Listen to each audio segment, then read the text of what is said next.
It was all starting again at the moment that Amsterdam was a little bit dull and dark in winter time. And then first works of art were introduced into the canal, and that was about 7-8 years ago. I think they light up the hearts and minds of the people in Amsterdam. It's really a nice thing to see all the works of art coming to life towards the month of December and January. I think what's new this year in the festival is the way you can approach the works of art. You can use the boat, making a beautiful boat tour, but you also can bike around town, you can walk around town. We have really made different routes to experience all the different works of art.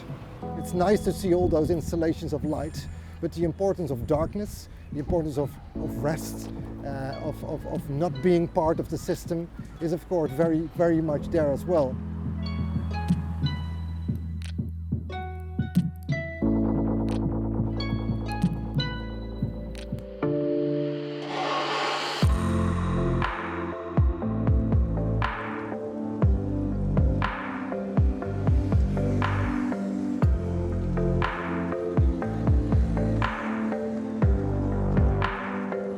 It's been quite a long process actually. I had the idea a whole year ago now. So you can enter from anywhere in the world. You submit kind of just, it literally could be a sketch on a napkin, or you could really work it up into a visual, as long as the idea is there. I think there were 600 entries this year that get whittled down to about 100. And then from that, then they go through the next round of judging, and then they pick the final pieces to light up the city. A lot of a couple kind of not talking on their phones, and then a girl or a guy. So initially there were 4 figures on the bench for the first idea. We removed one of them so that it becomes more interactive with the public. And it was kind of easiest, I guess. I modelled one on me so I could take photos of me sat 360 to send off to the sculptor, and then 2 other colleagues where I work. They were based on them, and I think they've captured them quite well.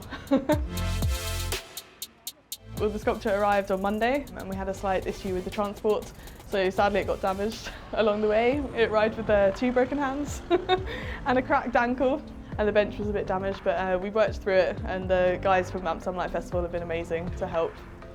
And we finally fixed it last night. It's an important aspect and part of our lives, but I think it's taken people away from the reality.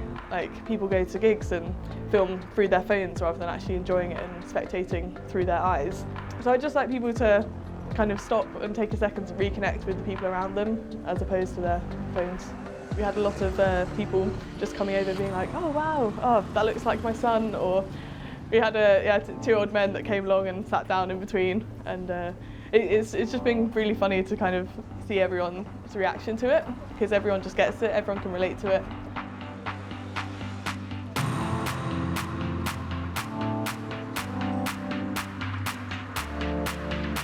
And it's a good thing to think about. This is a festival, it's nice to enjoy. It's also very important that in January the lights go out again and we relax a little bit.